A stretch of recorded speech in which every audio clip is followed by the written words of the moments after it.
This program has been made possible by a grant from the National Endowment for the Humanities and by contributions to your PBS station from viewers like you. Thank you.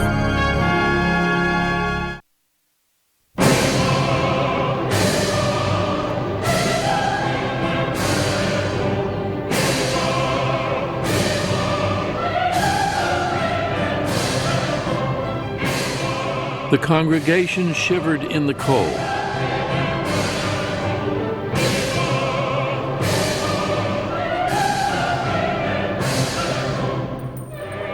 Notre Dame echoed with the sounds of 400 musicians and singers.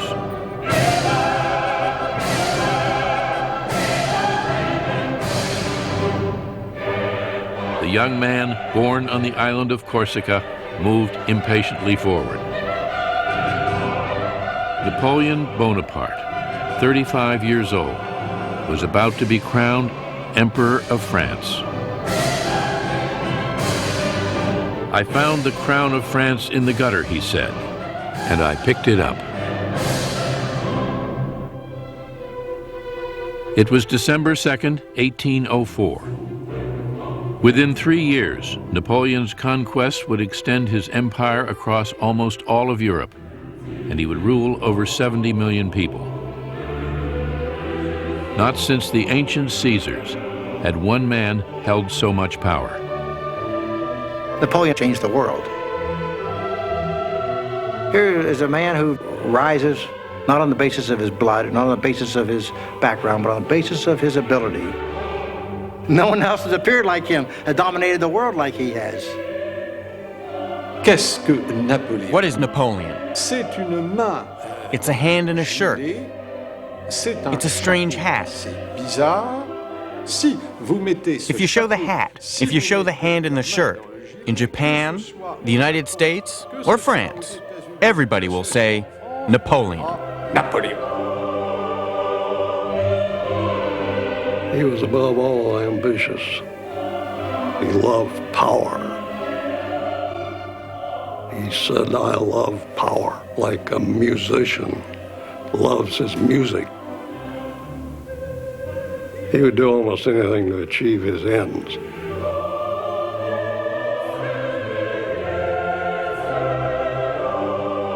That any one person could rise from humble beginnings to such prominence and in a matter of a couple of days lose it all. It's shocking to rise so fast and fall so far.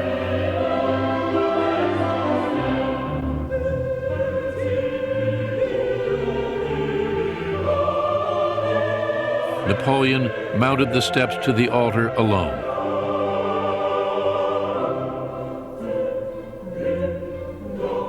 Seizing the crown in his own hands, he held it aloft.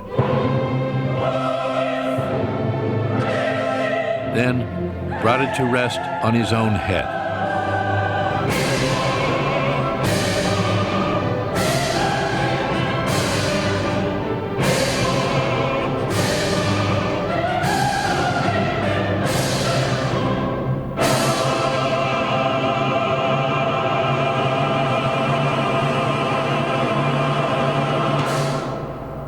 That morning, he had quietly told his brother, "If only our father could see us now."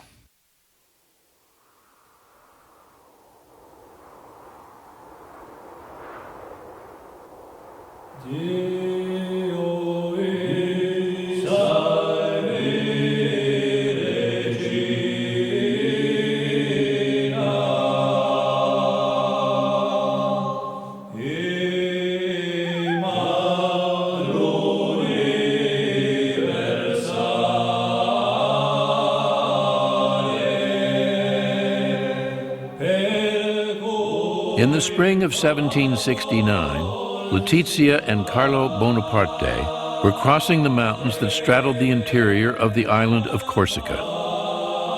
They were Corsican patriots, determined to repel a French army that had invaded their tiny island nation. The Corsicans were only about 100 to 120,000 people of peasant or shepherd origin. They had very few firearms, very little gunpowder, and that was all. They had to defend themselves against the 22 million population of France, then the most advanced country in Europe. The Corsicans never stood a chance. After a year of fighting, leaving thousands dead and wounded, they were defeated, and Letizia and Carlo were going home. Letizia was 6 months pregnant. Salve Santa Valens.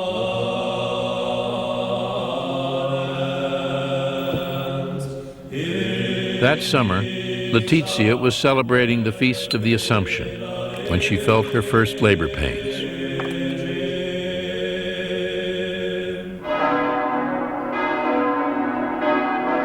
Later that day, August 15th, 1769, she gave birth to a son, Napoleone Bonaparte. Born just after the bitter French conquest, Napoleon would spend his childhood hating France, the nation he would one day rule.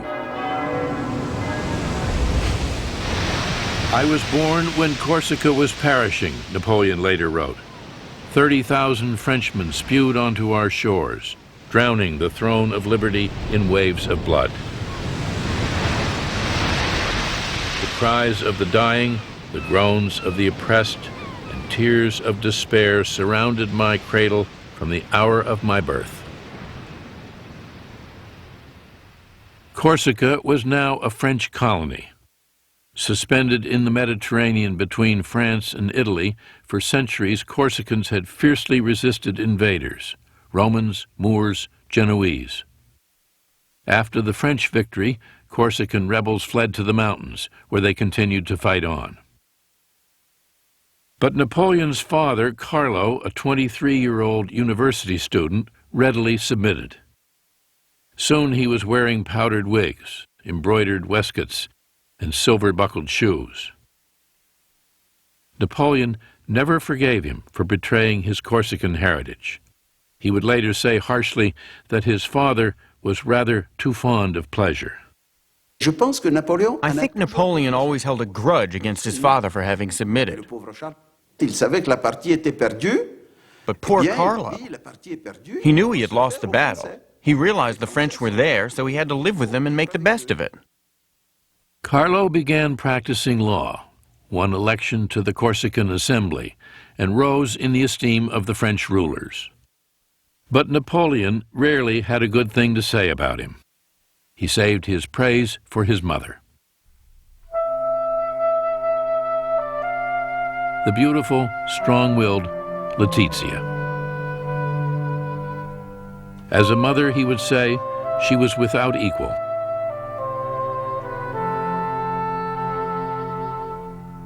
He was obsessed by her, fascinated by her, praised her enormously. She was very tough and determined little woman. 13 times pregnant, she had 8 surviving children. He says that all his success in life was due to the training she gave him. Letizia was a hard, austere woman, toughened by war, who punished her children to teach them sacrifice and discipline. She sometimes made me go to bed without supper, Napoleon remembered, as if there were nothing to eat in the house. One had to learn to suffer and not let others see it. Even her tenderness was severe. La mère. The mother. What a man, Napoleon said. She has the head of a man on the body of a woman. Carlo and Letizia owned a house in the country as well as one in the city, a mark of their status. They were Corsican aristocrats, but they were not rich. With 8 children, they struggled just to get by on an island that had been impoverished for centuries. There was nothing, the ambitious couple believed, that Corsica could offer them or their children. Only one country could, the country that had vanquished their own, France. As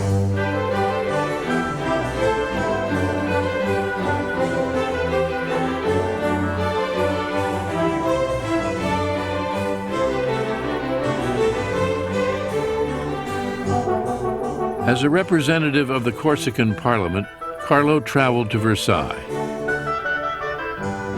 There he saw the splendor of the French court in all its majesty.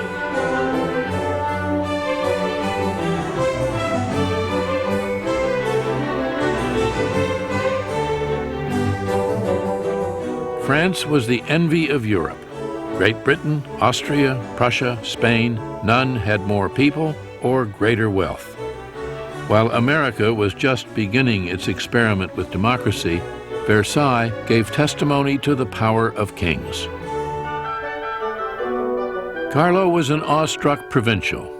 Rumblings of discontent with King Louis XVI and aristocratic privilege were no concern of his. That Queen Marie Antoinette and a frivolous court were draining France of precious resources did nothing to diminish Carlo's delight in everything he saw. He dreamed that one day his children would become noblemen in that glittering citadel of power in which he had no place. For years, Carlo had nourished a plan. In Versailles, he saw it come true. He secured Napoleon a scholarship to a school in France. Napoleon's father was a social climber, enormous ambition. He got his children a chance in life, and Napoleon used it.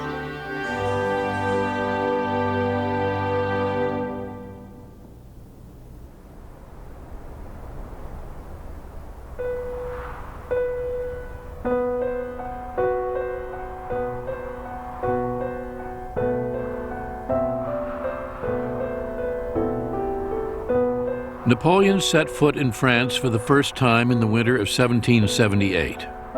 A thin, sallow 9-year-old, accustomed to the warmth of the Mediterranean, suddenly alone on the windswept plains of northern France.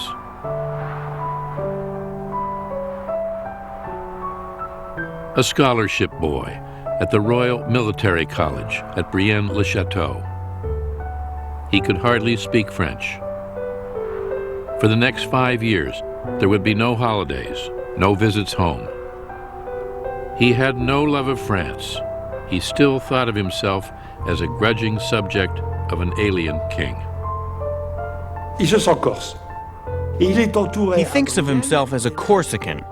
He is surrounded by students who are the children of French aristocrats, and they have nothing in common with this little foreigner. Donc, lui, qui est un être fier, And since he is quite proud, he becomes a loner. il va s'isoler, il va se mettre à part. Somber, aloof, unpopular, Napoleon responded to classmates who made fun of his accent and his yellow complexion with defiance. "I will do these French all the mischief I can," he told a classmate. Napoleon became a francophobe. He hated France and the French. And he had a hard time getting over this. Napoleon would one day turn his sympathies toward France, but not without years of resentment and struggle.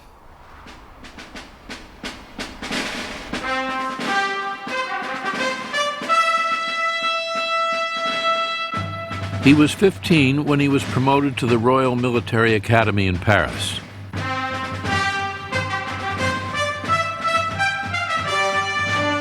Along with the sons of some of France's greatest families, he would learn the splendors of French civilization. The Royal Academy was as much a finishing school, turning officers into gentlemen, as a war college. "We were magnificently fed and served," Bonaparte said, "treated in every way like officers possessed of great wealth." The poor Corsican teenager still felt like an outsider. He had entered a world of opulence and luxury, but it only served to fuel his scorn for the privilege and snobbery of the French nobility. One teacher described him as quiet and solitary, frightfully egotistical, proud, ambitious, aspiring to everything. He would go far, his school report read, in favorable circumstances. He began his apprenticeship as a soldier when he was 16, a lowly second lieutenant, training with the best artillery unit in the French army. He grew expert at sighting a gun, handling rammer and shot, deploying men. One of the greatest careers in military history had begun. Napoleon's real foundation as a soldier was the training he got as a regimental officer. He could cast cannon, he could build gun carriages, he had to learn the duties of every type of cannoneer. And pretty soon you find that he's a very efficient company officer. Il manifeste à ce moment-là un souci. During this time, Napoleon showed a real desire to learn. Un souci de connaître. Il lit beaucoup. He read history, beaucoup, a lot of military memoirs, du droit, law, a little science. Un peu de science. Il a été très frappé. He was very affected by reading Rousseau and the philosophies of the Age of Enlightenment. La liberté, l'égalité, liberty, equality, the abolition of privileges. Il est en train, à ce moment-là, vraiment. He is in the process of discovering himself. But for a soldier born in Corsica, the promise of liberty and equality was only a dream. Bonaparte knew he could go nowhere. Il sent très bien que c'est un He feels that the regime will not let him have the position he dreams of. Les postes supérieurs sont réservés aux The top positions are reserved for the noblemen, nobles de haute famille, alors que while Napoléon Napoleon comes from minor nobility, poor people. Finalement, d'une noblesse pauvre. Frustrated in his military ambitions, Bonaparte dreamed of becoming famous as an author, wrote a brief history of Corsica, even tried his hand at a novel. Il en voulait beaucoup. He was angry at this regime for condemning him just to dream of his destiny. He could only write novels, but he wanted his life to be like these novels, and that was not possible under the old regime.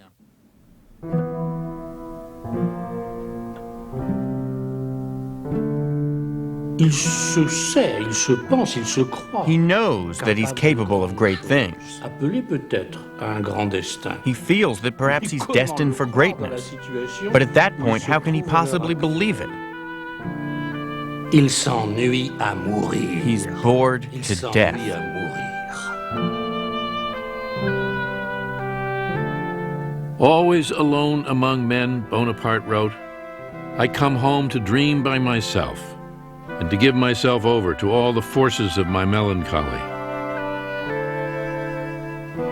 My thoughts dwell on death. What fury drives me to wish for my own destruction? No doubt because I see no place for myself in this world. It was the revolution that would set Bonaparte free.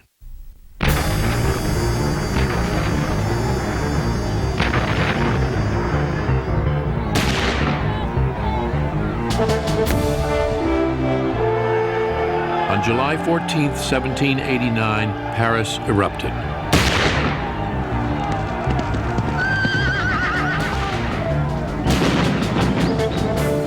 Angry crowds stormed through the streets, crying liberty, equality, brotherhood. France was thrown into turmoil. The monarchy itself tottered on the edge of destruction. A defiant National Assembly challenged the absolute right of the king, stripped nobles and clergy of their ancient feudal privileges, fracturing a social order that had endured for centuries. After years of injustice and inequality, the revolution had begun. It would take years before it would end. As the revolution gained momentum, Bonaparte was serving in the army far from Paris. He distrusted the violent mobs, but welcomed the changes transforming the country. On peut en aucun cas faire de He is Bonaparte certainly un not a revolutionary before the beginning of the revolution. Mais Bonaparte accueille la révolution. But Bonaparte welcomes the revolution as good news. It almost has a religious impact for him, because all of a sudden he feels that the revolution is going to open up French society. La révolution va ouvrir la société française. L'abolition des privilèges, le fait que la société française ne va plus It would connaître abolish privileges, hiérarchie, put an end to hierarchies and the kind of condescension from which Napoleon had suffered while he was growing up. jeune Napoléon dans sa jeunesse. Bonaparte était un jeune homme. Bonaparte was a man of his times, and to be 20 years old in 1789 is very important. Napoleon's destiny and the destiny of the whole country become the same.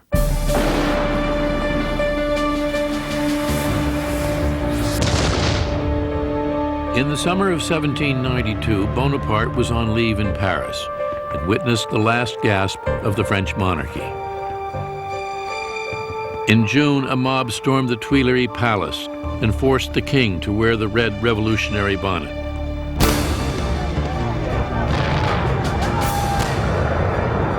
In August, the mob massacred the king's Swiss guards. King Louis XVI was dethroned. The French Republic was proclaimed that fall. Napoleon wants to be part of this new world. He wants to play a role. And he starts in a place he knows very well. He starts with Corsica.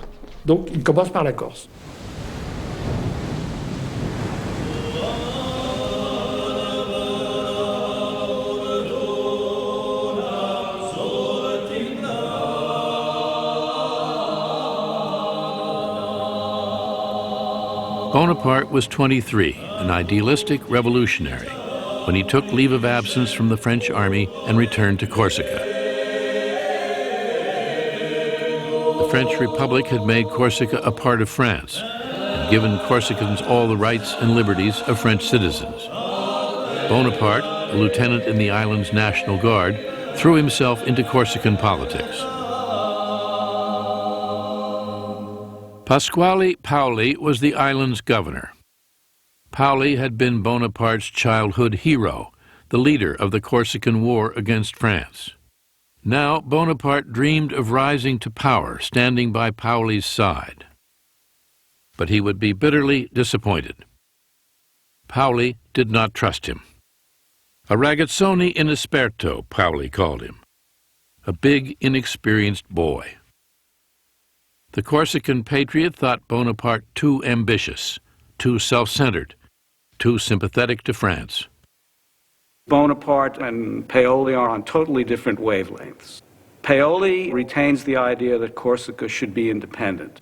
By this time, Napoleon Bonaparte is perfectly comfortable with a Corsica that is part of revolutionary France. C'était un personnage double. He's kind of a dual personality, both a Corsican and a Frenchman. But for the longest time, Napoleon ignored that he was French. He had been French for a long time, but he didn't know it. Napoleon felt by the army and by natural feeling linked with France. This long educational school in France had changed him a good deal. Bonaparte soon became the leader of a faction opposed to Paoli. Clan rivalry ran deep on the island, intensifying the political struggle between the two men. Paoli's partisans and Bonaparte's were soon at war. In the end, Paoli proved too strong. Bonaparte's home was sacked and he was forced to flee to the mountains. The Corsican Assembly declared Bonaparte and his entire family traitors and enemies of the fatherland, condemned to perpetual execration and infamy. Bonaparte no longer had the right to live in Corsica. He had been given a death sentence by his own people. His idealism shaken, Bonaparte wrote his brother, Among so many conflicting ideas, the honest man is confused and distressed. Since one must take sides, one might as well choose the side which is victorious. Considering the alternative, it is better to eat than be eaten. The defeat in Corsica, the break with his hero Paoli, had toughened him, made him shrewd, and turned him toward France. From the time when there is this breakup with Paoli's Corsica, he is French. He wants to be French. He is French.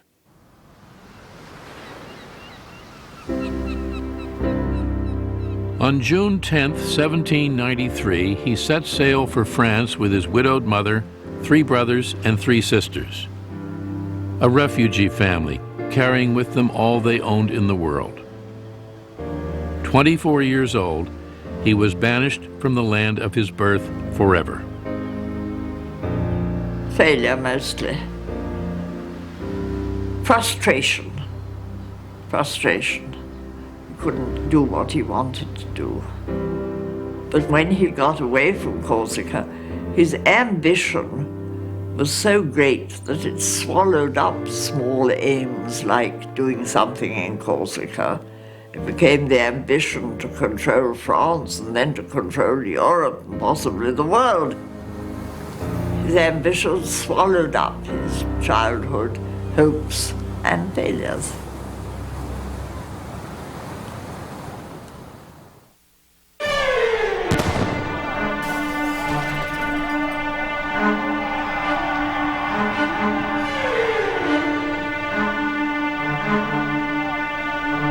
Bonaparte returned to France to find the French fighting among themselves.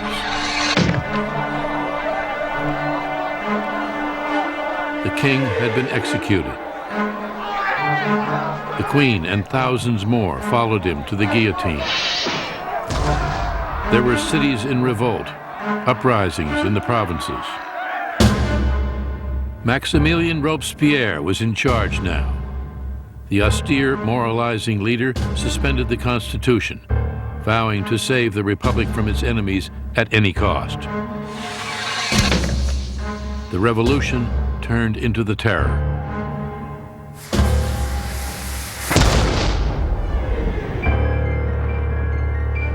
Torn by civil war, France was also at war with almost all of Europe. Austria, Spain, Prussia, and Great Britain were bent on destroying the new French Republic, while French radicals promised to help all peoples rise against their rulers.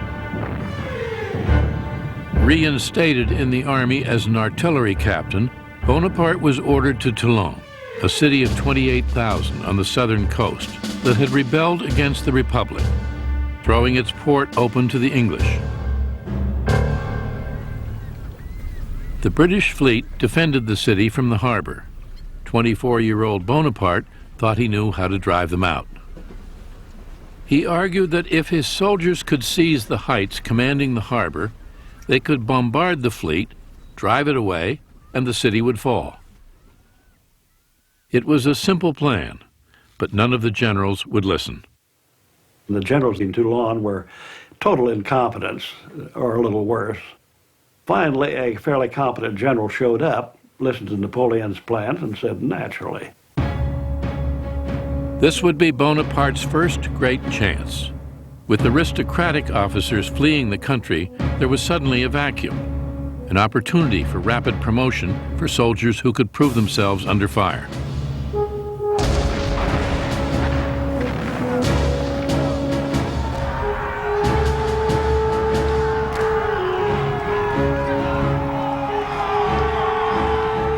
Bonaparte fought bravely, leading his men in the assault on the fort guarding the heights, suffering a wound in the thigh from an enemy bayonet.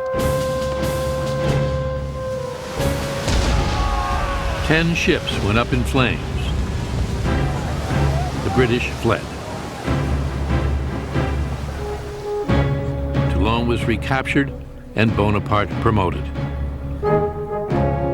In just 3 months, he had risen from captain to brigadier general.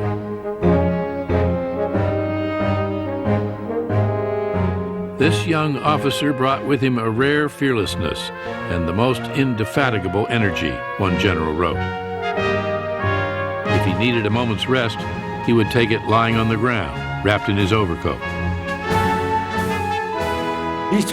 Toulon is important in Napoleon's life because that's where everything started. But it must be said, his actions were nothing special. Any good young officer would have done the same thing, but the job fell to Napoleon, and that made him known. The Republic continued to fight for its life, still clashing with enemies beyond its borders, still in turmoil at home.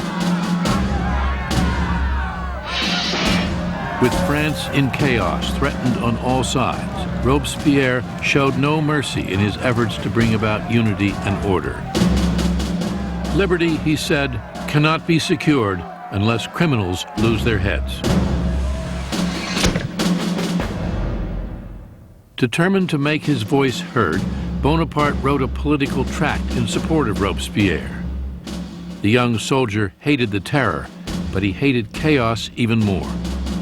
Bonaparte is really a man of order. For him, order has to serve ideals, exactly the idea of Robespierre.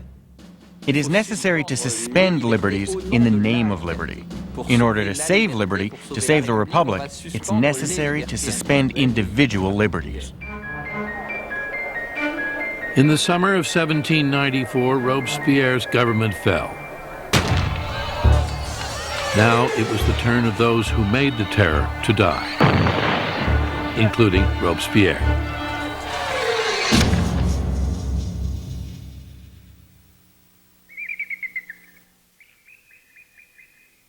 In the spring of 1795, Bonaparte headed for Paris. Now a brigadier general, he was determined to rise still higher.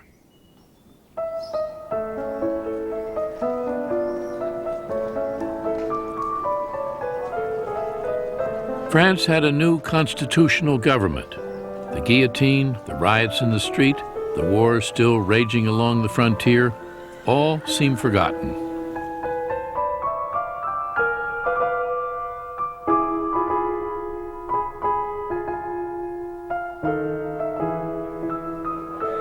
No one, wrote a contemporary, thinks of anything now but eating and drinking and pleasure. The rich indulge themselves in flamboyant display, entertaining lavishly, and dressing à la sauvage.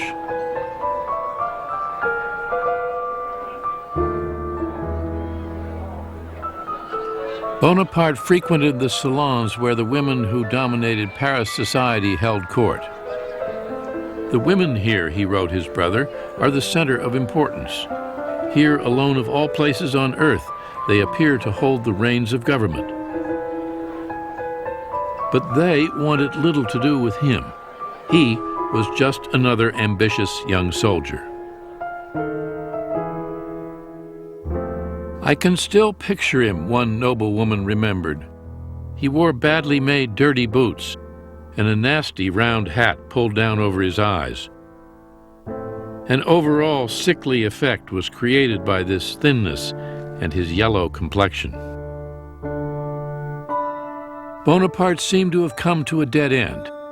He was desperate for promotion, but no one paid any attention.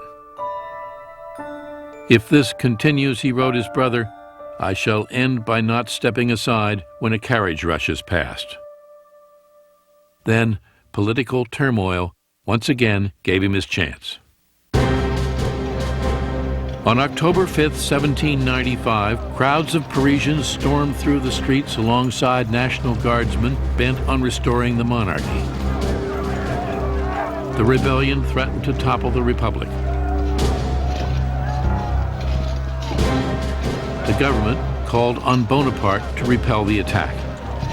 There wasn't much other choice, actually, when this rebellion broke. There aren't any competent generals in Paris. Here's young Bonaparte. He's a man of conviction. Put him in. Napoleon was not one to pussyfoot around. all his weapons. Nobody had really used cannon on the Paris mobs before.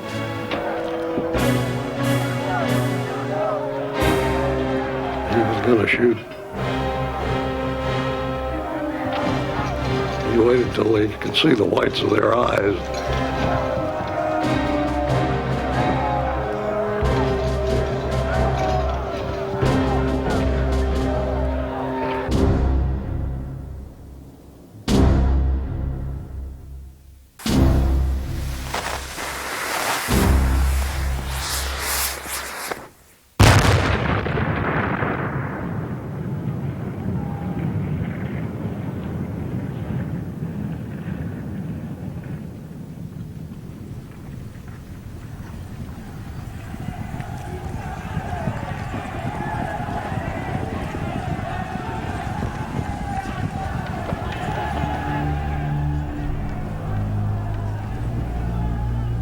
Almost in one blast, the whole thing was over.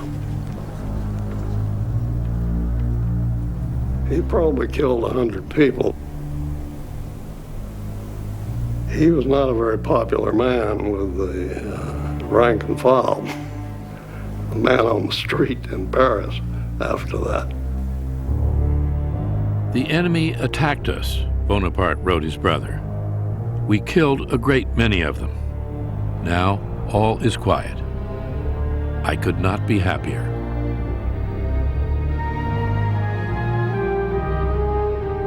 Three weeks later, he was made a full general, commander of the Army of the Interior. He was 26.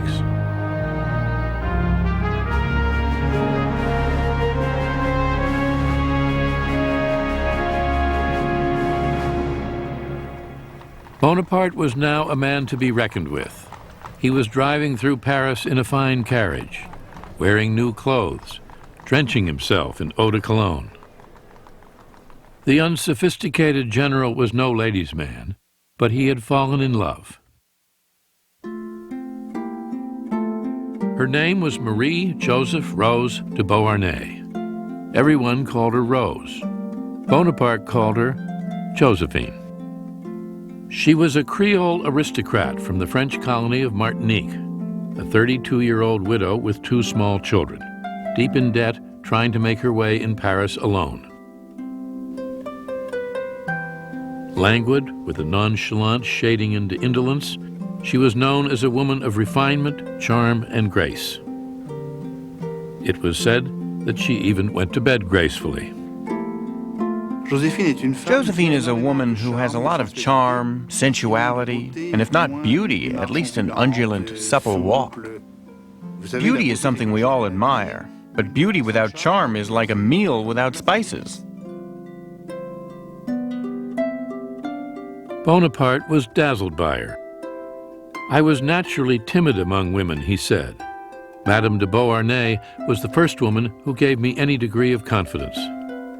Josephine was what might be called a slightly forced woman. She'd been married young, her husband had died in the guillotine.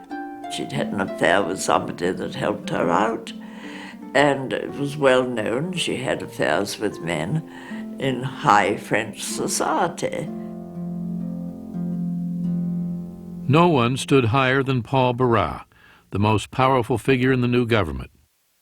Josephine was his mistress, a woman of influence in the most fashionable salons in Paris. Bonaparte saw her in a world of power. She was at the center of society. She had all these connections.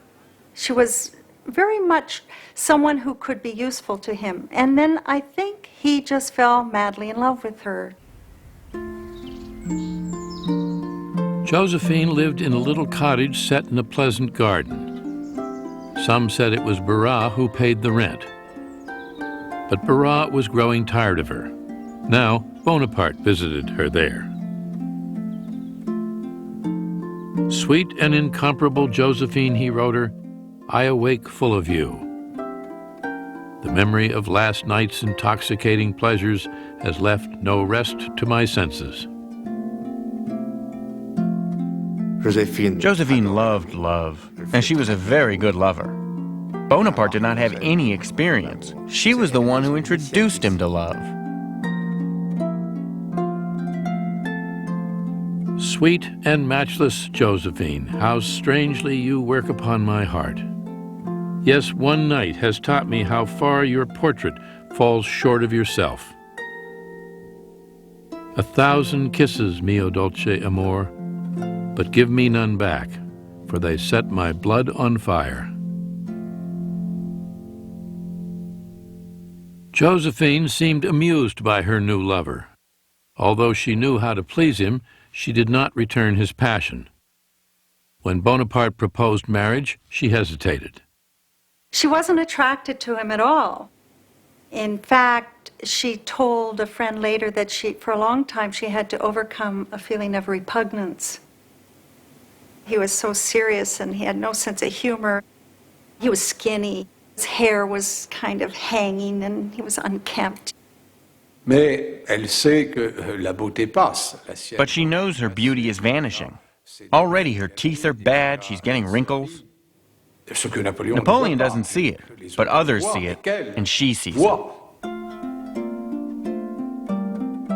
Her looks fading and her debts mounting, she needed a protector. On March 9th, 1796, Napoleon Bonaparte and Josephine de Beauharnais were married. A gold enameled medallion was the general's wedding gift to his bride. On it were inscribed the words, "To Destiny."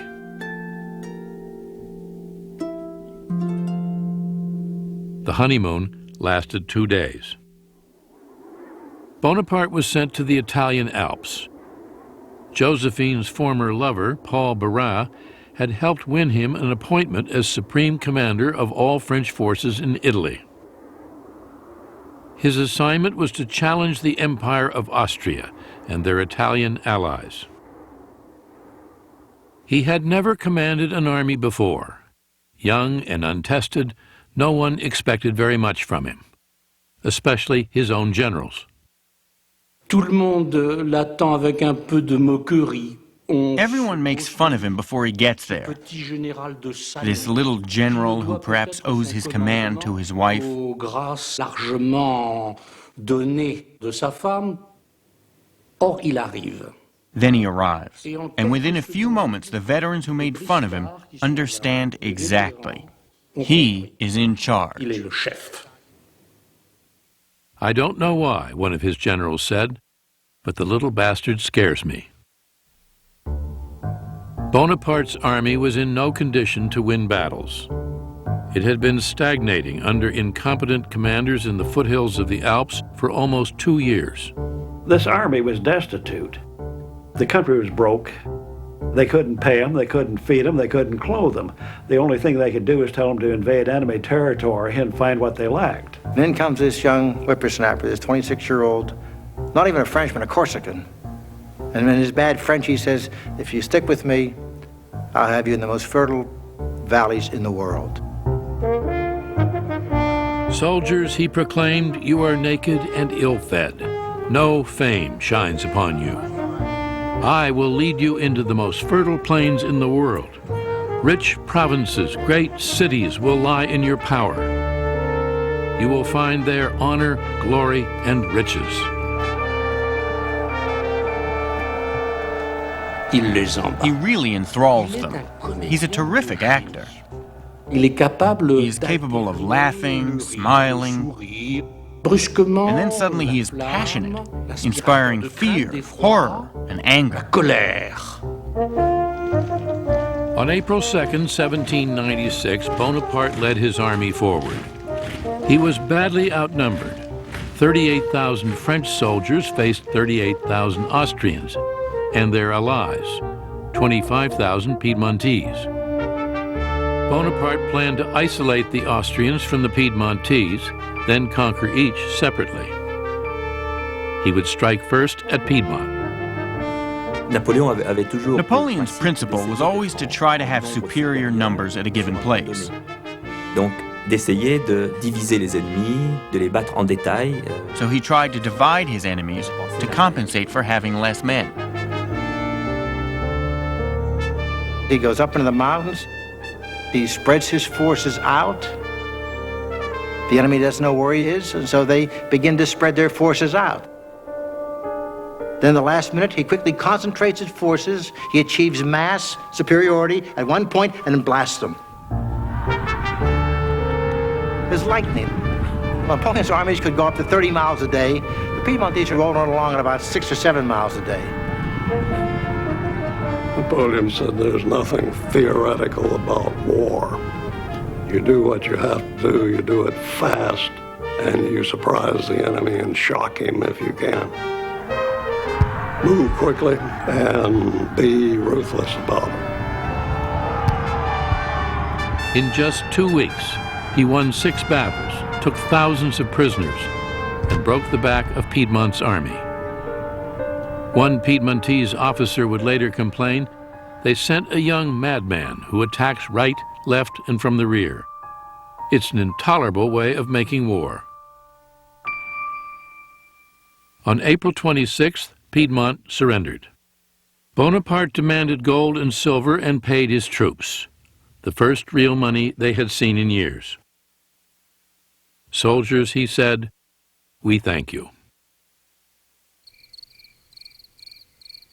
While Bonaparte led his soldiers into battle, he never stopped thinking of Josephine, writing her letter after letter, day after day.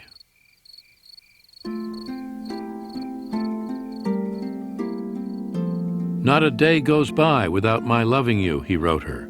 Not a night without holding you in my arms. I curse the glory and ambition which keeps me from the soul of my life. Whenever I am troubled as to how things will turn out, I put my hand to my heart where throbs your likeness. I have but to look at it, and my love is perfect happiness.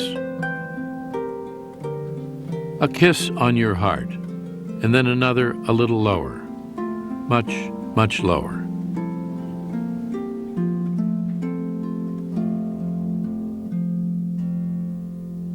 Josephine would sometimes read his letters aloud to friends.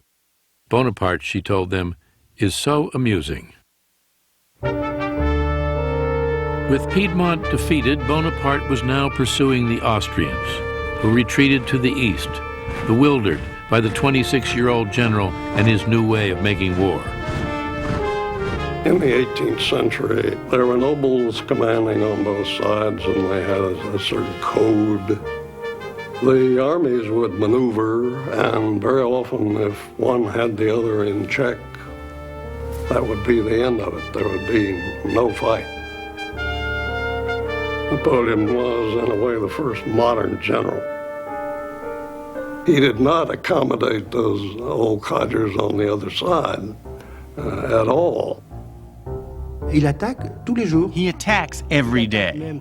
He attacks when it snows, he attacks at night, he attacks when it's cold. It's not the way the game is played. He looks for the enemy, fights it, and when they assume that he's going to stop, he continues. The next day, he fights again. It surprises them.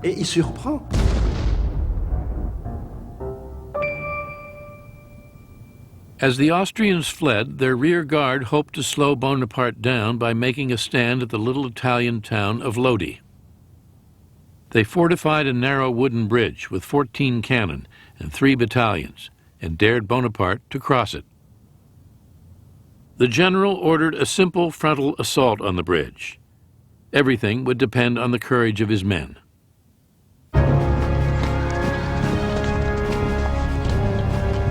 He had earned their admiration with his rapid string of victories. Now he would find out if he also had their faith. How do you incite men to do something like that? It's charisma. I mean, he got tremendous presence. Napoleon was a master at motivating his soldiers.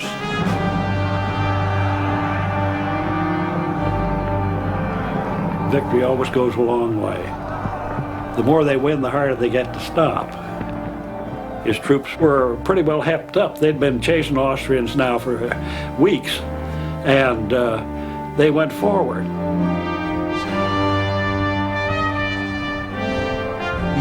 There are no tactics at all. The troops come in so enthusiastically and quickly, it surprises the enemy. It's just a question of enthusiasm. Everyone throws themselves into it. Everyone risks death.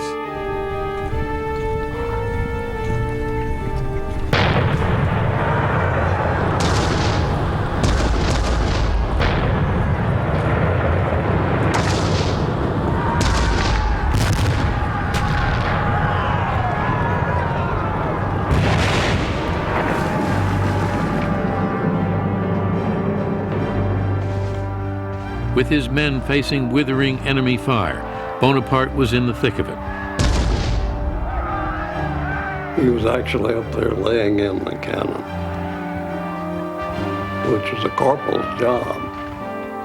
But he was always up there with them. This is a man with absolute courage. He's wherever he's needed. If he's needed up at the very front to encourage people, he's there. He takes physical risks. Even if cannonballs fall close to him, and this happened on several occasions, he's not afraid. The French made it halfway across the bridge and fell back under a vicious hail of fire. Then one last charge, and they were across.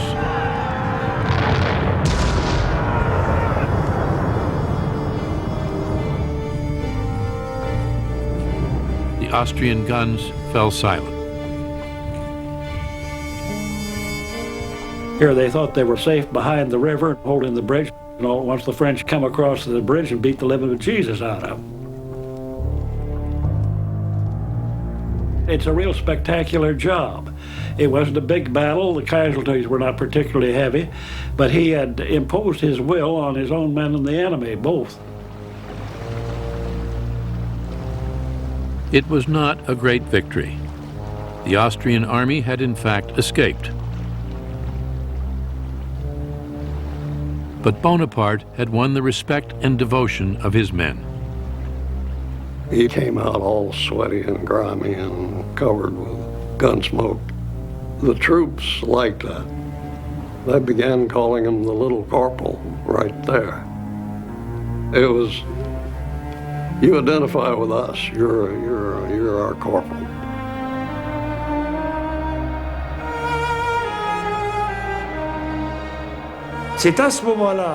This is the moment when he becomes convinced that he has a lucky star, and that destiny has chosen him to accomplish great things. They haven't seen anything yet, Bonaparte told one of his generals. In our time, no one has the slightest conception of what is great. It is up to me to give them an example. Something happened at that moment. Something happened, and perhaps it is truly inexplicable. There was a spark.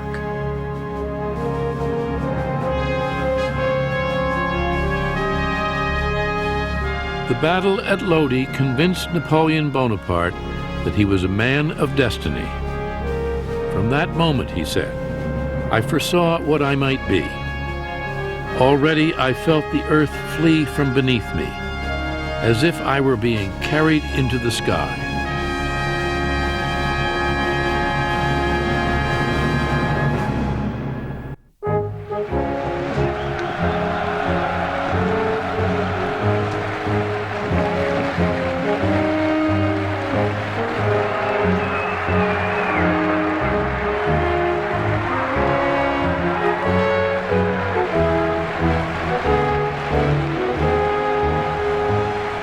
On May 5th, 1796, Bonaparte led his victorious armies into Milan.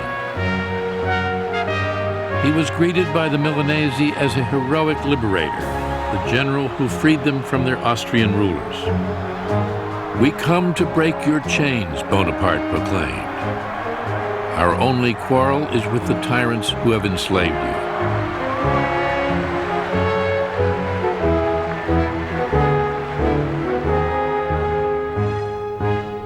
He was more than a general now. He had made himself the head of a provisional Italian government.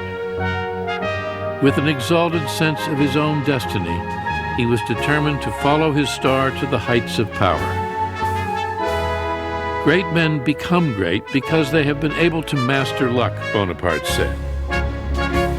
What the vulgar call luck is a characteristic of genius.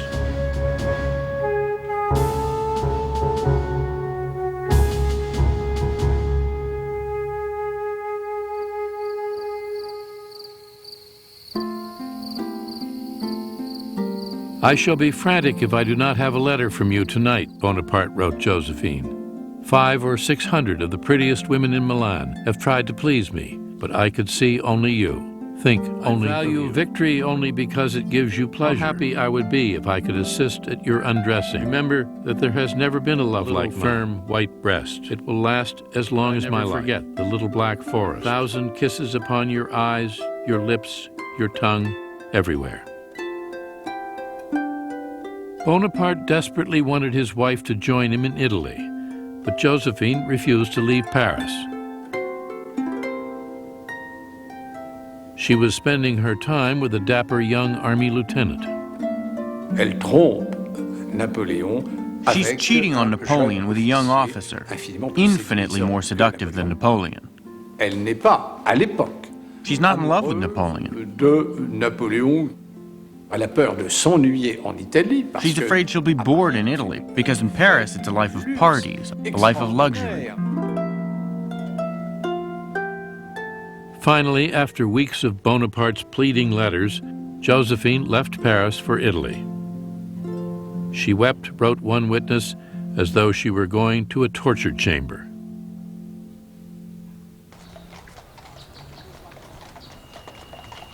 She arrived at Milan's Serbelloni Palace to find that her husband had filled it with flowers in her honor. There they spent the third night of their married life together. After 48 hours, Bonaparte went back to doing what he did best, making war. The Austrian army with fresh reinforcements was still a threat. Now, Bonaparte dealt them a series of crushing blows.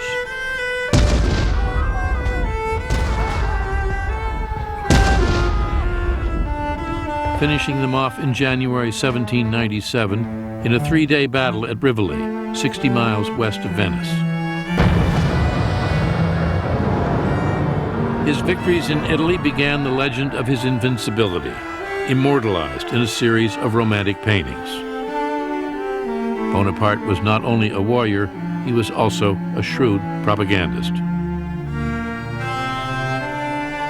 Bonaparte, dès ses premiers succès, from his first triumphs, Bonaparte understood that it's not enough to win victories. Il utilise l'image.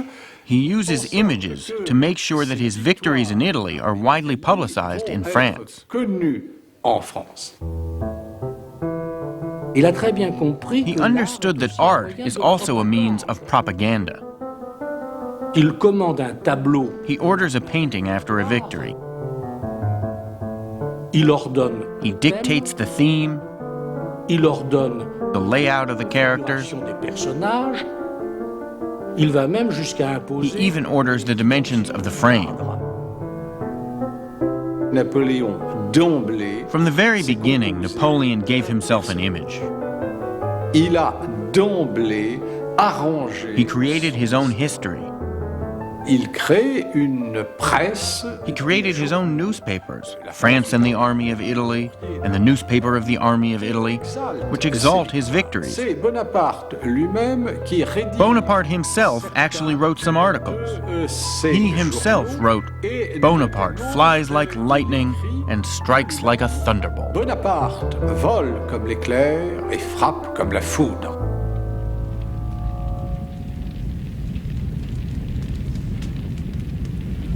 While Bonaparte's fame grew in France, he was wearing out his welcome in Italy. When he met armed resistance, he ordered towns sacked, villages burned, rebels shot. Many Italians now began doubting the general, who said he fought in the name of liberty, but was sending convoys of gold and silver back to his government in France, along with some of the great treasures of Italian art. Works by Michelangelo, Titian, Raphael, the 4 ancient bronze horses from St. Mark's Basilica in Venice, all would soon find a home in a new museum in Paris that would one day be called the Louvre. While he ruled in Italy, Bonaparte never stopped chasing Austrians. Just 2 months after his victory at Rivoli, he had driven them from northern Italy, crossed the Alps into Austria itself, and by April 7, 1797, was within 75 miles of Vienna.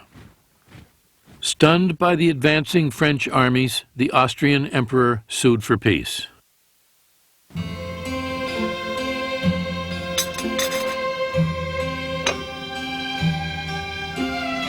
Bonaparte himself negotiated with the Austrian diplomats.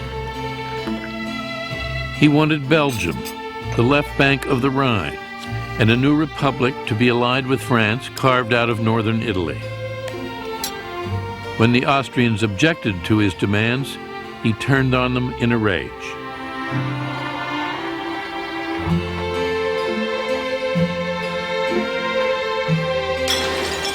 He flung to the ground a treasured porcelain tea service.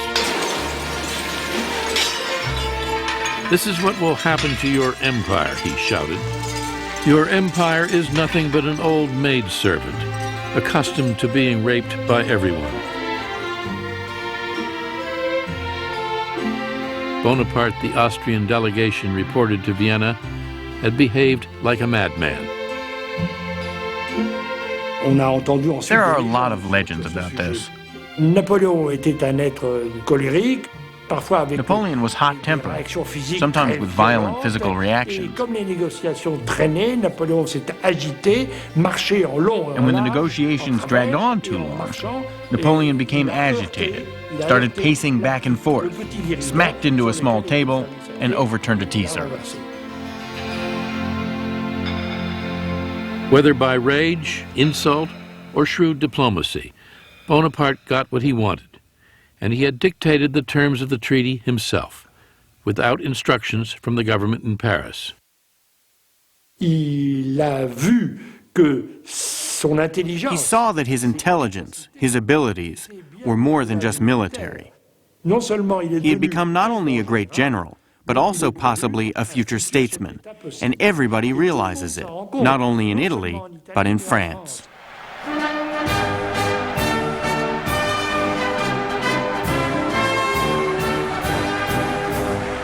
At the end of 1797, 28-year-old Napoleon Bonaparte returned to Paris and handed the government a treaty which brought a fragile peace to the continent of Europe. Now only Great Britain remained at war with France. In just 1.5 years, he had taken his dispirited, tattered soldiers, marched them hundreds of miles, and defeated the army of the Empire of Austria without ever losing a battle.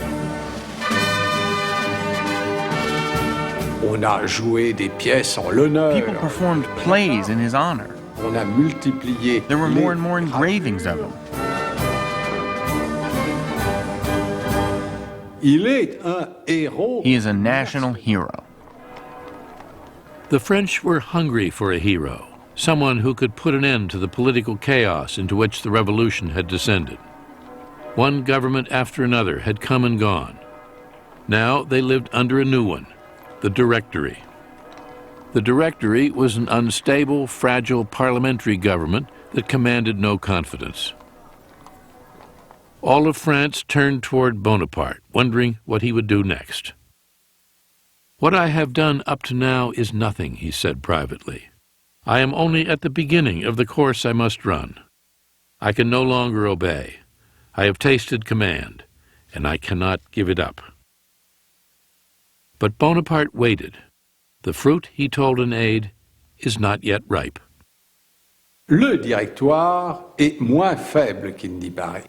The Directory is not as weak as it would seem. En 1797, In 1797, Bonaparte cannot organize a coup. qu'il sera passé de mode. Il faut donc, pour un But he's général, afraid that he will go out of fashion and be forgotten. une autre expédition. So he has to look for another expedition that will allow him to display his military powers without too much risk.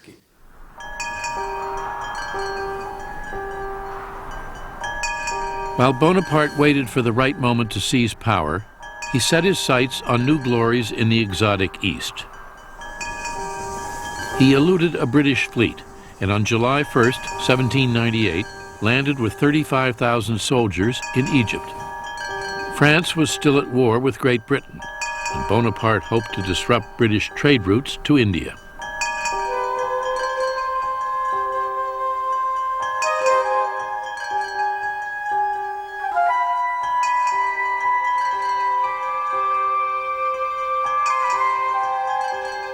In 1798, Egypt was still a source of wonder to most Europeans. The souks crowded with Turks and Jews, Syrians and Greeks. The minarets sounding the call of an alien religion.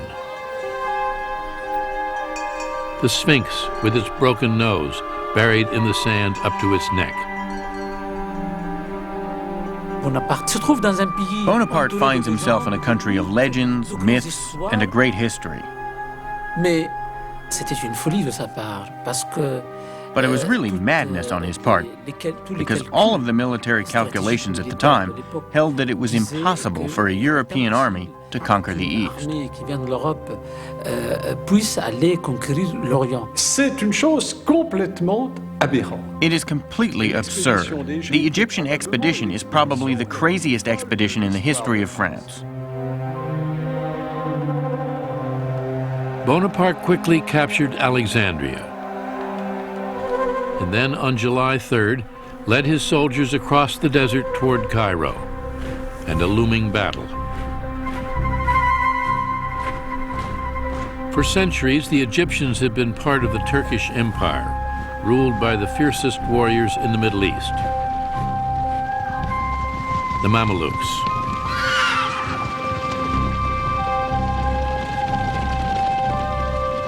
Remarkable for their courage, pride, and cruelty, the Mamelukes waited fearlessly for the French armies.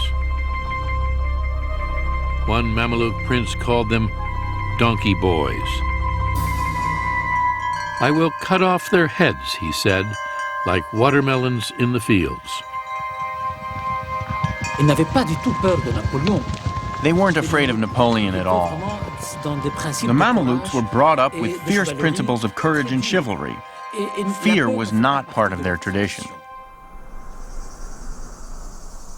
After marching 2 weeks across the desert, Bonaparte's armies came within sight of the pyramids, and 10,000 Mamelukes drawn up on horseback across the sands.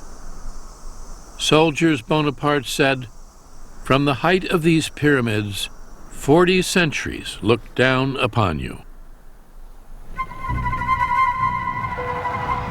The Mamelukes charged. They start, it was said, like lightning, and arrive like thunder. The Mamelukes are beautiful, magnificent, their horses rearing, plunging. Napoleon himself recognizes their courage.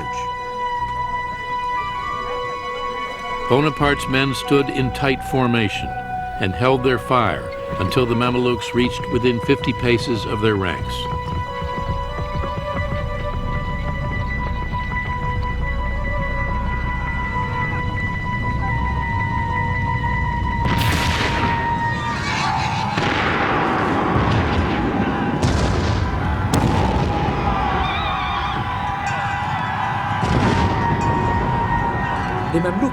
The Mamelukes charged the cannon with their sabers and their horses, with arms from the Middle Ages. It was a meeting between the Europe of the future and the Egypt of the past. Napoleon just organized his army into 5 gigantic squares. These are men kneeling and standing and firing, so you got a continual rolling fire.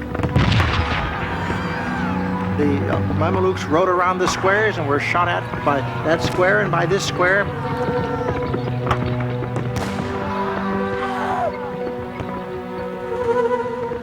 The French lost 30 men.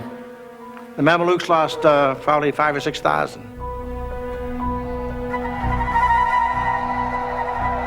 The Battle of the Pyramids was over in an hour.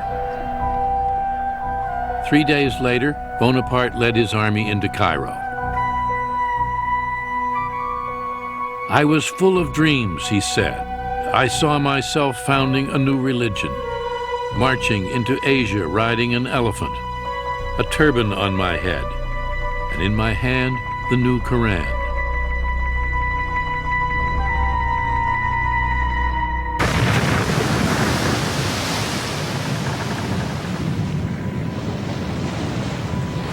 But Bonaparte's dreams of empire were quickly shattered. The British Admiral Horatio Nelson caught the French fleet anchored off the Egyptian coast and blew it to pieces. Bonaparte and 35,000 soldiers were trapped in Egypt. The only link that he had with France were his ships, his fleet of warships. You can imagine what a disaster this was.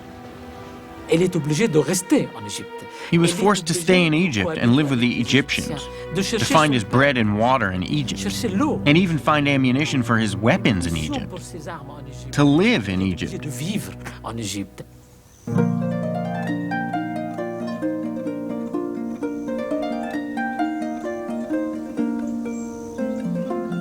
While Bonaparte was marooned in Egypt, his wife was buying a new home.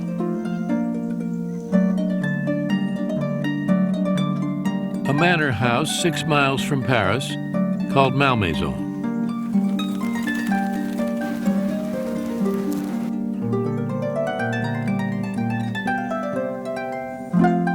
There, Josephine enjoyed over 300 acres of gardens, woods, and fields, and the companionship of her lover. When an aide dared to tell Bonaparte the truth, the general was crushed. "The veil is torn," he wrote his brother. "I am tired of grandeur. All my feelings have dried up. I no longer care about my glory. At 29, I have exhausted everything."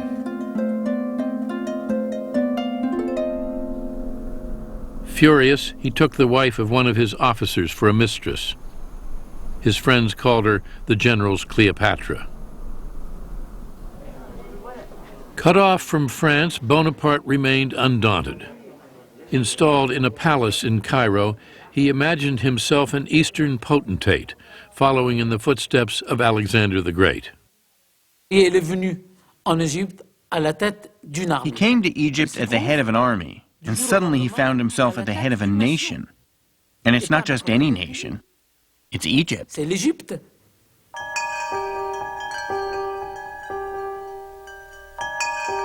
Egypt was an enigma to Europeans. Bonaparte saw a chance to be the first to unravel its mysteries. Along with his army, he had brought with him a remarkable group of mathematicians, artists, mapmakers, and engineers. They set about producing a monumental document, a description of Egypt, 24 volumes of text and pictures. They studied the crocodile and the ibis, music and mummies, surveyed temples and tombs, and measured the dimensions of the Sphinx. One scientist found a new species of blue water lily, another an unknown Nile fish. The most dramatic discovery of all was a big black stone with some puzzling inscriptions. The Rosetta Stone would prove to be the key to deciphering Egyptian hieroglyphics. The monumental volumes that were published by the scientists that went along with Napoleon to Egypt laid the foundation for this study of Egyptology. Today, The true conquests, Bonaparte wrote, the only ones that leave no regret are those that have been wrested from ignorance.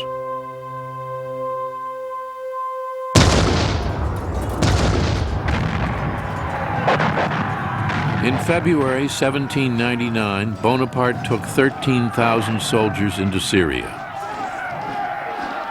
The Sultan of Turkey had declared war on the French infidels, and Bonaparte went on the offensive.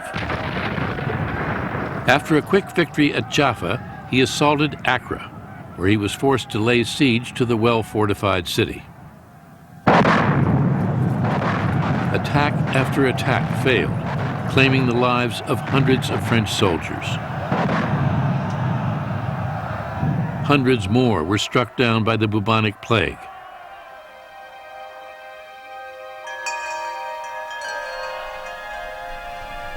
Bonaparte abandoned the siege and retreated to Cairo with a dispirited army of sick and wounded men. The army was terribly demoralized. À mesure que le temps passe, on se demande pour quelle raison on se trouve en Égypte. La République n'est pas menacée. They began asking themselves, what are we doing here in Egypt? There is no threat to the Republic. Our colleagues are dying of the plague, dysentery, or in combat against a determined enemy. But Bonaparte refused to admit the extent of the disaster. I am returning to Cairo with many prisoners and flags, he proclaimed. I raised the ramparts of Accra. There is not a stone left standing. La campagne d'Égypte, cauchemar pour les soldats. The Egyptian campaign is a real nightmare for the soldiers, but Bonaparte glorified it in his propaganda in France.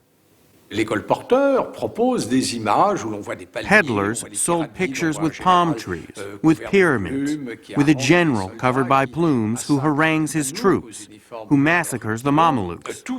All of this speaks to the imagination.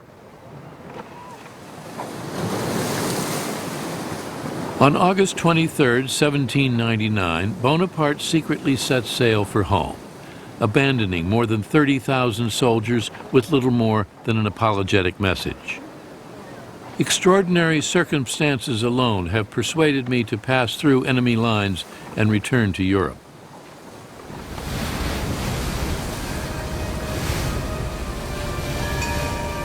France was once again at war with Austria, Britain, and Russia. Civil war continued to tear the country apart. The government in Paris was in disarray. Already there were rumors of an impending coup. Bonaparte dreamed of rescuing France, but feared he had not moved fast enough. All great events hang by a hair, he told an aide. I believe in luck, but the wise man neglects nothing which helps his destiny.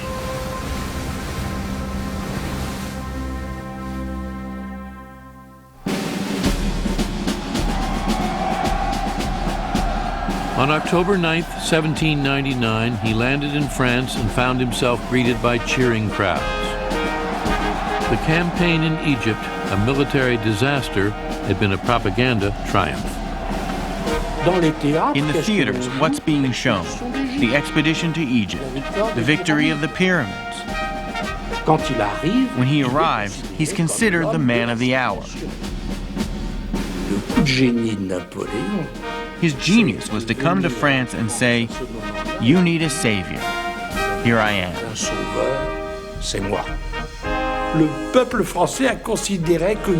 The French people believed that Napoleon was destined to do great things. In all the engravings of the period, you see the two frigates which brought Napoleon from Egypt. And above the first frigate, a star. Napoleon himself was also convinced that he was destined to do great things. And he believed it firmly, almost fatalistically. By October 16th, Bonaparte was in Paris. First, he would settle with Josephine. With his steady rise to fame and power, the dynamic between the inexperienced soldier and the sophisticated society woman had shifted. Bonaparte was determined to divorce his wife. He returned home, locked himself in his room, and refused even to see her. "I will never forgive her," he said. Never. But Josephine was just as determined to win him back. She climbed the stairs to his room and begged him to let her in. Bonaparte puts his fists in his ears. He refuses to hear her, and she bangs on the door and cries, "I have loved only you." But Bonaparte kept saying, "No, no, no." Napoleon is forced to hear his wife crying, begging, swearing that she will never do it again, promising that she will never do it again, but just open the door. By the time the sun rose, Bonaparte had weakened. The next morning found husband and wife in each other's arms. Josephine would never take a lover again, and while Bonaparte would always insist that he loved her best, he would do as he pleased with other women.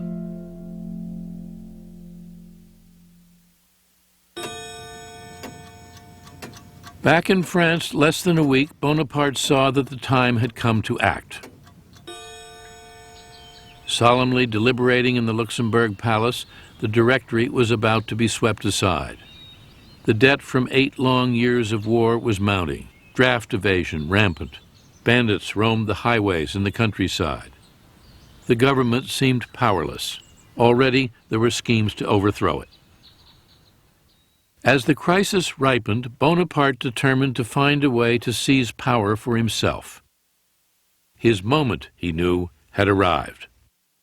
He allied himself with one of the plotters, a member of the Directory, Emmanuel Sieyès, who needed the support of the popular young general. This coup that Sieyès plans is a parliamentary coup, a political coup. Dont Sieyès est le maître d'œuvre et où le sabre n'est en fait qu'un... Sieyès is in charge, and force will only be used if something goes wrong. Le général Bonaparte... General Bonaparte is only supposed to have a supporting role in this coup. Sieyès has a very fatalistic attitude about all this. He realizes that General Bonaparte is absolutely necessary to the success of this coup. But he quickly comes to feel that Bonaparte might well turn out to be the tail that wags the dog. On November 9th, 1799, Bonaparte and Sieyès set their plot in motion. It's really a very simple premise, that the Parliament will put itself out of business. They will vote in a provisional government that will, in effect, start over again, draft a new constitution. They expect that the bayonets will never be unsheathed and a shot will never be fired. For the coup to have an air of legitimacy, Bonaparte and Sieyès wanted the legislators to vote them into power. They didn't want to seize it. Bonaparte counted on the help of his brother Lucien, who had been elected president of the lower house of the legislature as a result of his brother's popularity. But Lucien was powerless to persuade the council to dissolve the government. They run into real opposition. The opposition insists that every deputy renew his oath of allegiance to the existing constitution, which they do. It takes over 2 hours to do this. Meanwhile, the key plotters waiting outside in the wings, as it were, are getting very agitated, and particularly General Bonaparte, who eventually just loses patience and decides that he must intervene to speed things up. He enters the legislative house. This is strictly against the law. The legislature is barred to any outside military figure. And what he encounters there is genuine rage. the members of the assembly, they see these bayonets and the bearskin hats marching down the main aisle with Bonaparte in between them. And they begin to shout and scream, outlaw him, outlaw him. He's trying to take over the government.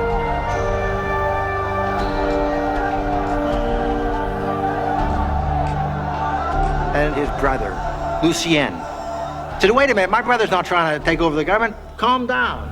And they say, we want him outlawed, we want him outlawed. Bonaparte never gets to utter a word to the deputies, and he is in effect hustled out by the grenadiers who had come in with him, and is quite badly shaken by this. Bonaparte had bungled. The coup seemed lost. His chance for power finished. When some of his own soldiers began to doubt their general's intentions, his brother Lucien took control of the chaotic situation. Lucien sees that Napoleon is going to miss the moment. He has the drums beat. He draws his sword. He walks over to Napoleon. He presses the point of the sword, Napoleon's chest, and he said, believe me, soldiers of France, if Napoleon aspired to take over the government, be dictator, I'd run him through.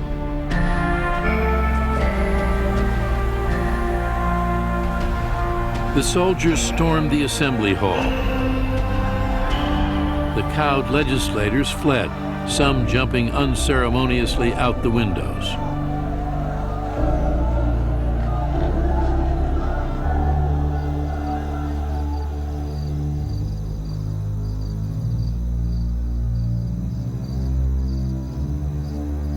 At 2 o'clock that morning, a small rump of the council, in league with the plotters, reassembled and voted into law a new provisional government with 3 provisional consuls at its head.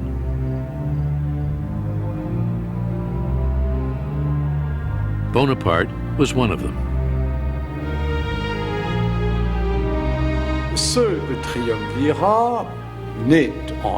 This triumvirate is only a facade.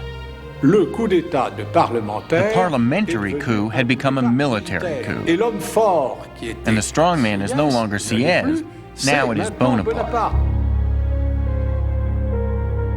Within weeks, Bonaparte outmaneuvered the other consuls, rewrote the Constitution, and made himself head of state under the title First Consul. As the year 1800 began, Napoleon Bonaparte, 30 years old, was the most powerful man in France. The revolution, Bonaparte said, is over.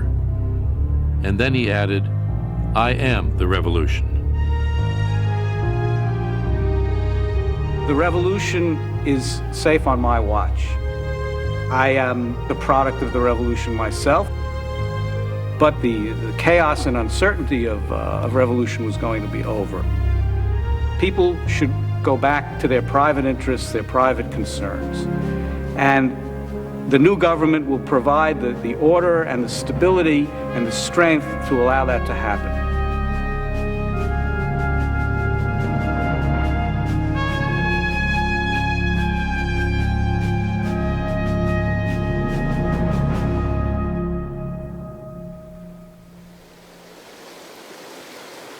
War had catapulted Bonaparte into power.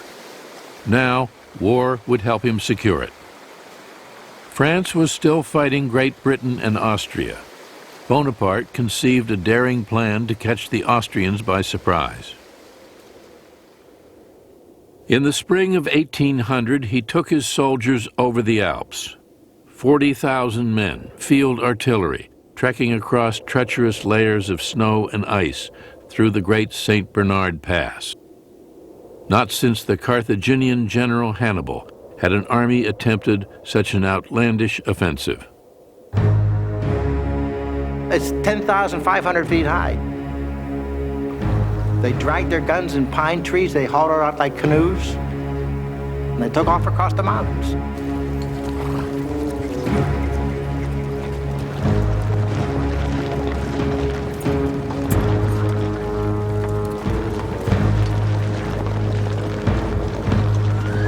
On May 20th, Bonaparte made the crossing himself. Jacques-Louis David memorialized the adventure in his heroic portrait of Napoleon mounted on a gleaming stallion. In fact, Bonaparte crossed the Alps riding a sure-footed mule.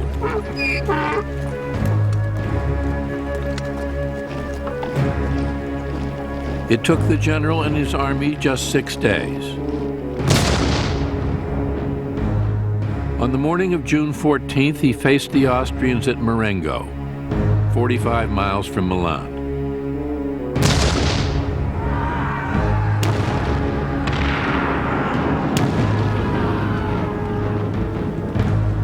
By the end of the day, there were 6,000 French casualties, but nearly twice as many Austrians had been killed or wounded.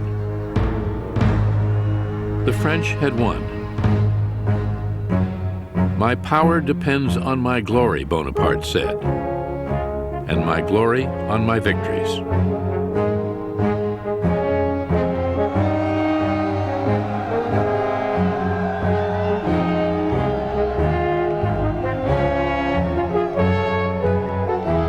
Early the next year, the Emperor of Austria ordered a halt to the fighting and signed a treaty with France. Great Britain followed the year after. For the first time in 10 years, all of Europe was at peace. Bonaparte had been in power just 6 months, and the people of France had seen other political regimes which had lasted only a year. They said, well, Bonaparte might not last either. After Marengo, things changed. Ordinary people, as well as people in the ruling class, now thought Bonaparte would last. Now Bonaparte moved to consolidate his rule. At his urging, the French Constitution was again amended, and at 33, Bonaparte became first consul for life, with near dictatorial powers. A king in all but name. The more power that Bonaparte gets, the more he wants. And it escalates step by step. Never too much at once, always step by step, gradually, and always with Napoleon looking back and saying, remember, I am going to protect the gains of the revolution. They're safe with me. In a certain way, Bonaparte was reassuring. He was a supreme authority, a charismatic leader. Il se retrouve dans un système qui est finalement beaucoup plus rassurant. His system of government was more reassuring for this era than a democracy.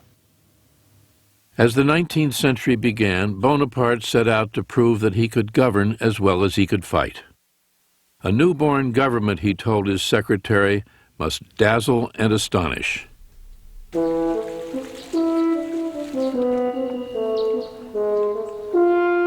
He built new parks,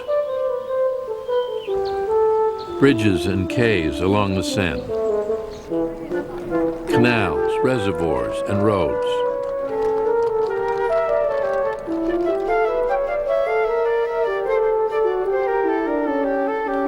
He would make Paris, he said, the loveliest city that ever was or ever could be, and France the greatest country on earth. Launching a series of sweeping political, economic, and legal reforms, he laid the foundation for a new France. He's a man who acts with fantastic speed.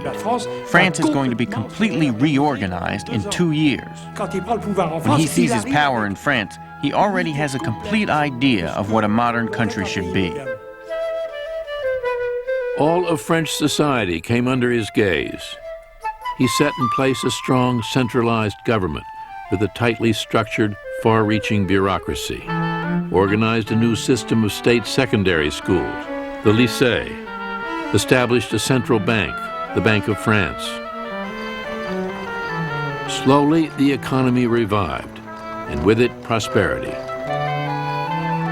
All of Europe was in awe. The great artists and thinkers of the day, Goethe, Hegel, Byron, Beethoven, saw in Bonaparte the embodiment of the ideals and hopes of the revolution.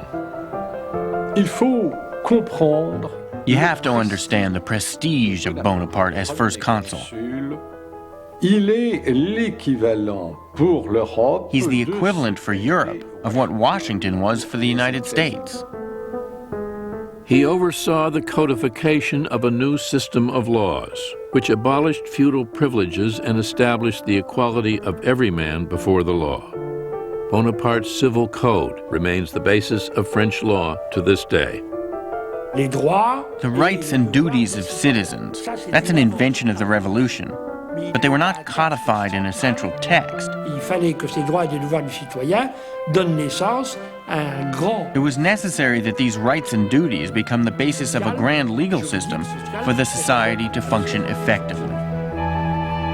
In 1801, Bonaparte signed an agreement with the Pope, the Concordat, making Catholicism the dominant but not exclusive religion of France.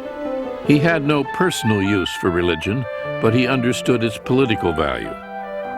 If I governed a nation of Jews, he said, I should restore the Temple of Solomon. Religion is excellent stuff for keeping common people quiet.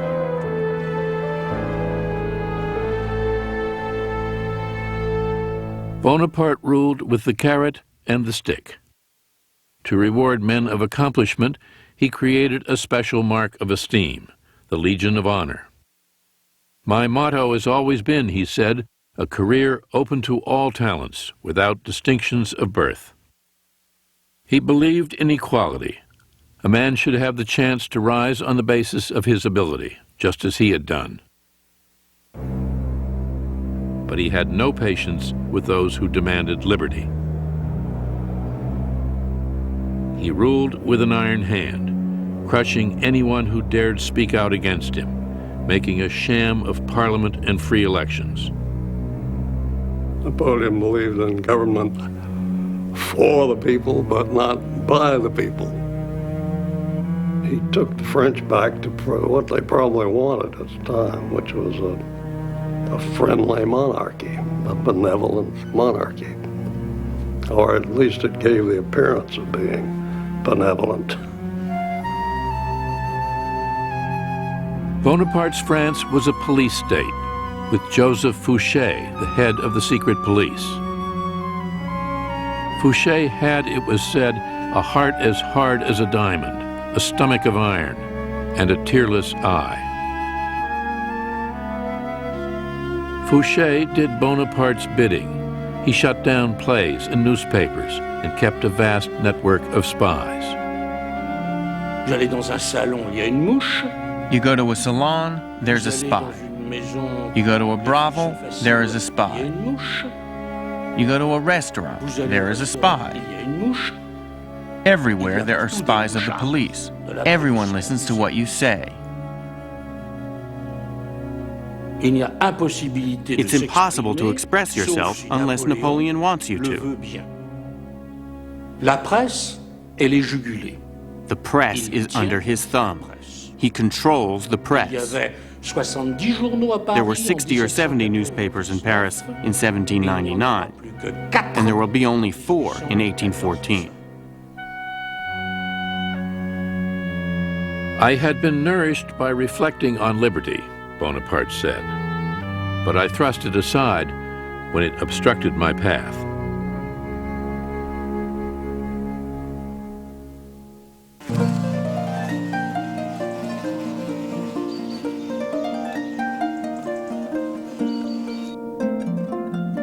While Bonaparte ruled France, Josephine gracefully assumed the role of First Lady.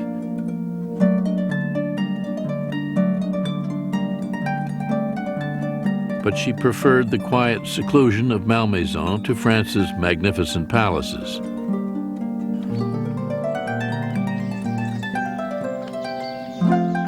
In deference to his wife, Bonaparte made Malmaison his countryside seat of government. He worked 7 days a week, often 18 hours a day, month after month. But if it could be said that he ever relaxed, it was at Malmaison with Josephine. It was Bonaparte's haven of peace, where he could always find tranquility and calm, and Josephine was always there, ready to serve him. She was very soft and gentle, which was important for Napoleon. She was the anti-Napoleon. C'était l'anti-Napoléon.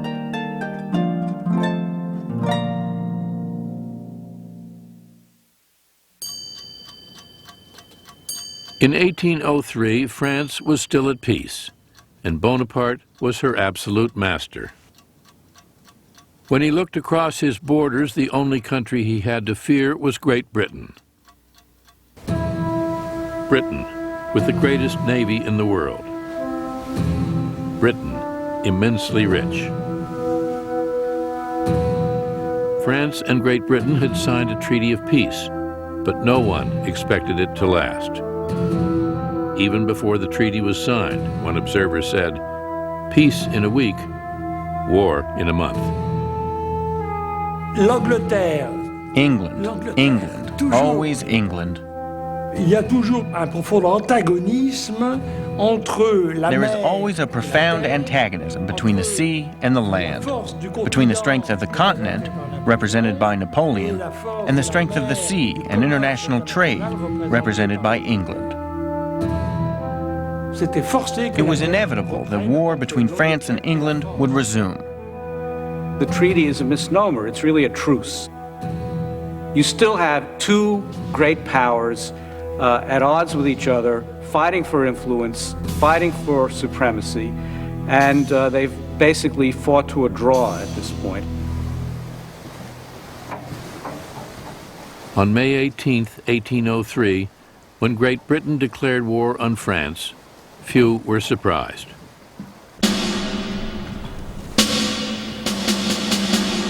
The two armies peered at each other across the English Channel, neither willing to risk battle. France held at bay by the British Navy, Britain afraid to send soldiers to fight on the continent. But as Bonaparte waited and readied his troops, his confidence in himself and his star remained unshaken. His victories had already made France larger than it had ever been. He was the most feared man in Europe, and his authority at home remained unchallenged. 34 years old, he was as powerful as any of the Bourbon kings who had come before him. All he lacked was a crown. Now he decided he wanted one. He wished to be a king.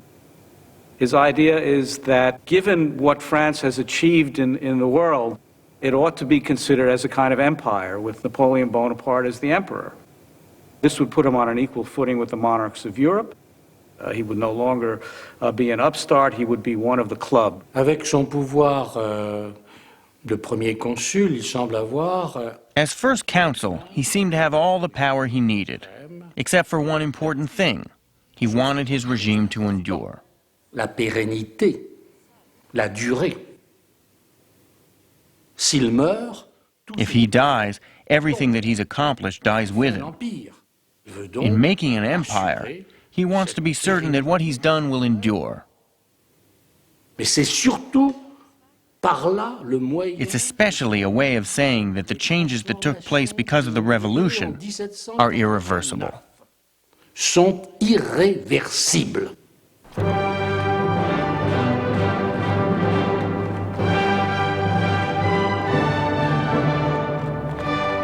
On December 2nd, 1804, the imperial procession made its way through Paris. A Senate proclamation and a vote of the people, both carefully arranged by Bonaparte himself, had given him what he wanted. He was about to become an emperor. As soon as a man becomes a king, he is set apart from all other men, Bonaparte said. I always felt that Alexander the Great's idea of pretending to be descended from a god was inspired by a sure instinct for real politics. In spite of the cold, 500,000 cheering spectators lined the streets.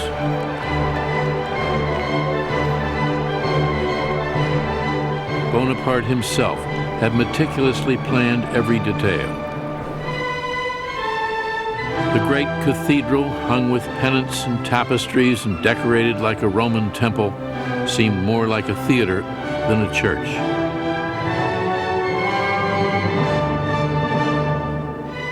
But Bonaparte wanted his elevation to glow with the aura of religion. The Pope had been brought from Italy to sanctify the occasion. Il a le coup de génie de faire venir à Notre-Dame. He has the genius of making the Pope come to Paris, which gives everything a sacred air. C'est Dieu qui indique que désormais, it is God who confirms that the changes that took place during the Revolution are forever established.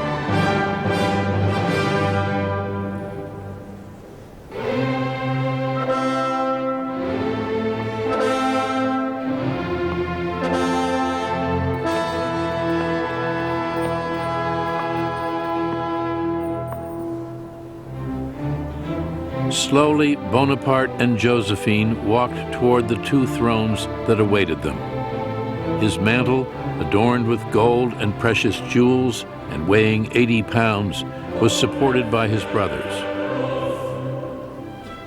He looked, one spectator said, like a Caesar on a Roman coin. A little more than 10 years before, the French had beheaded a king. Now, they were crowning an emperor. Born upon the great tide of the French Revolution and the wars that followed in its wake, Bonaparte had turned his genius as a general and a statesman to the domination of France. Soon, he would turn toward the conquest of Europe. Already, he was planning an invasion of Great Britain to make him master of the island nation that dared defy him.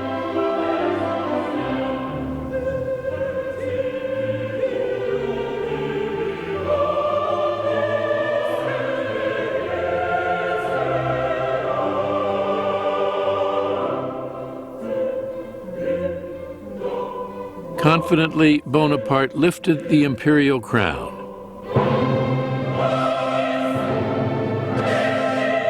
And brought it to rest on his own head. Then he moved toward Josephine and crowned her his empress.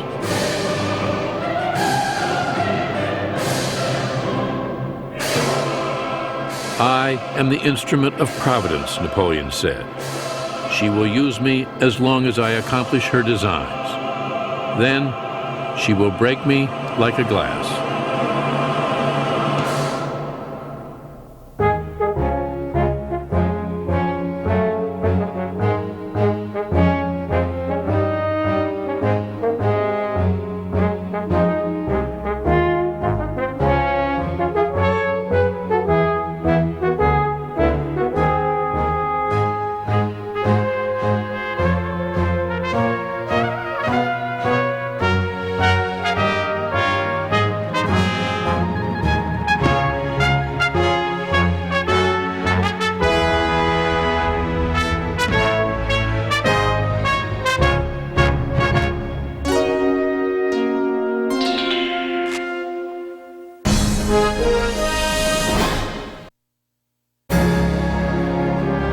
This program has been made possible by a grant from the National Endowment for the Humanities and by contributions to your PBS station from viewers like you.